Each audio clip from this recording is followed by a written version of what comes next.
بسم اللہ الرحمن الرحیم۔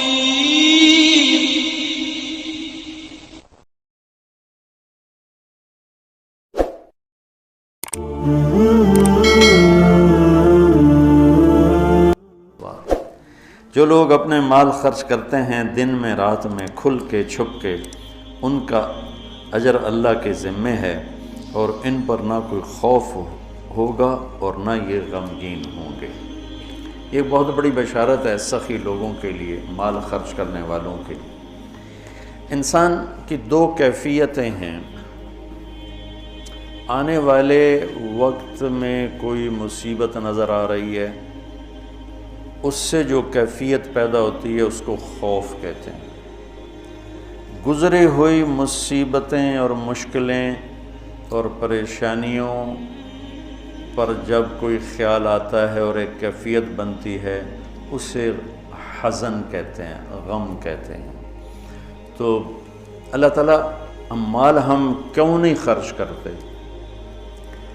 کہ وہ بڑے دکھ دیکھے ہیں، اب تو دولت ہاتھ میں آئی ہے، اب اس کو لٹا دیں گے تو آگے کل کو ہمارے بچوں کا کیا بنے گا۔ خوف اور حزن، اس کے بیچ انسان چلتا ہے ساری زندگی۔ تو مال خرچ کرنے میں جو رکاوٹ ہے وہ ہے اس کا خوف اور اس کا غم۔ تو اللہ تعالیٰ لا خوف علیہم ولا هم یحزنون، تم اللہ کے نام پہ دو، نہ تمہیں کبھی خوف آنے دے گا نہ تمہیں کبھی غم آنے دے گا۔ اور جو سود والے ہیں ان کے لیے تباہی اور بربادی ہے، یہ یہاں بھی برباد ہیں، یہ آگے بھی برباد ہیں۔ میں نے کل بھی بتایا تھا کہ پرسوں کہ سود خور اللہ کے نبی نے دیکھا، معراج میں لوگوں کو سزا مل رہی ہے۔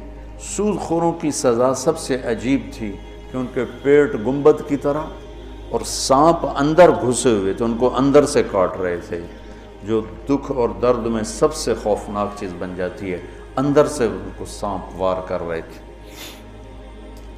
تو مال خرچ کرنا، اللہ سے سخاوت مانگو، یہ دعا مانگا کرو، یا اللہ مجھے سخی بنا، کہ اللہ تعالیٰ سخی سے دوستی توڑتا نہیں اور بخیل سے دوستی لگاتا نہیں۔ اور اسلام کا جو موضوع ہے وہ حرص و ہوس نہیں، ایثار، سخاوت، خدمت خلق اور قربانی ہے۔ ابو قتادہ رضی اللہ تعالیٰ عنہ نے لینا تھا قرضہ کسی سے،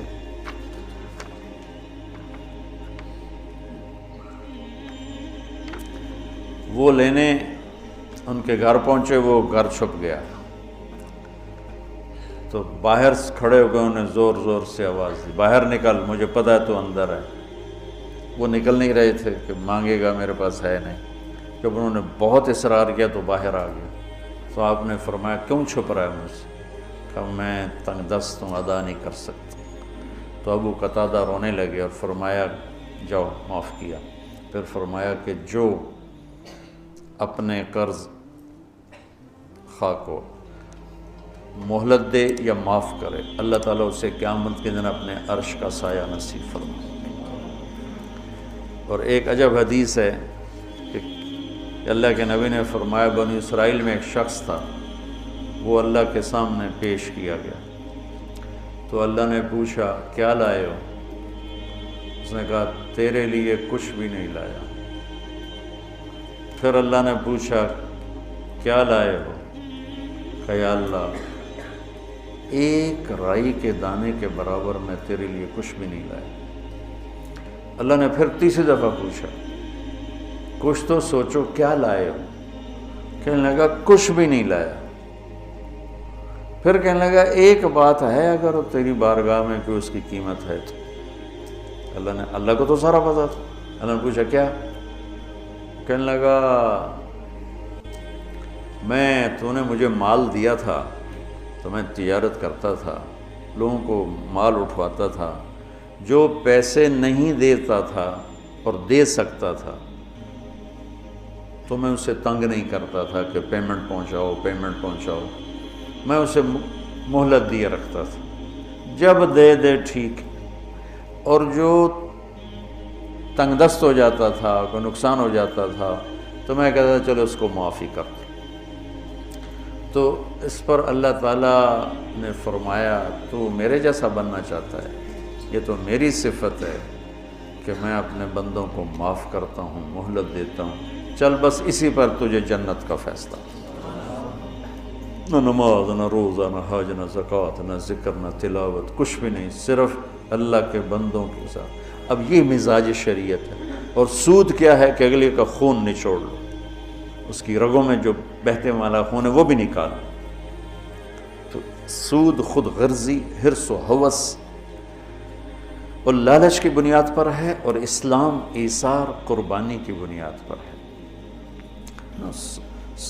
مدینہ کے نبوی دور کی کیا زندگی، ایک صحابی نے بکرے کو ذبح کیا، اس کی سری ایک گھر بھیجی، اس نے کہا ہمارا تو آج کی روٹی ہے، اس کو دے دو، وہ اس کے گھر چلی گئی۔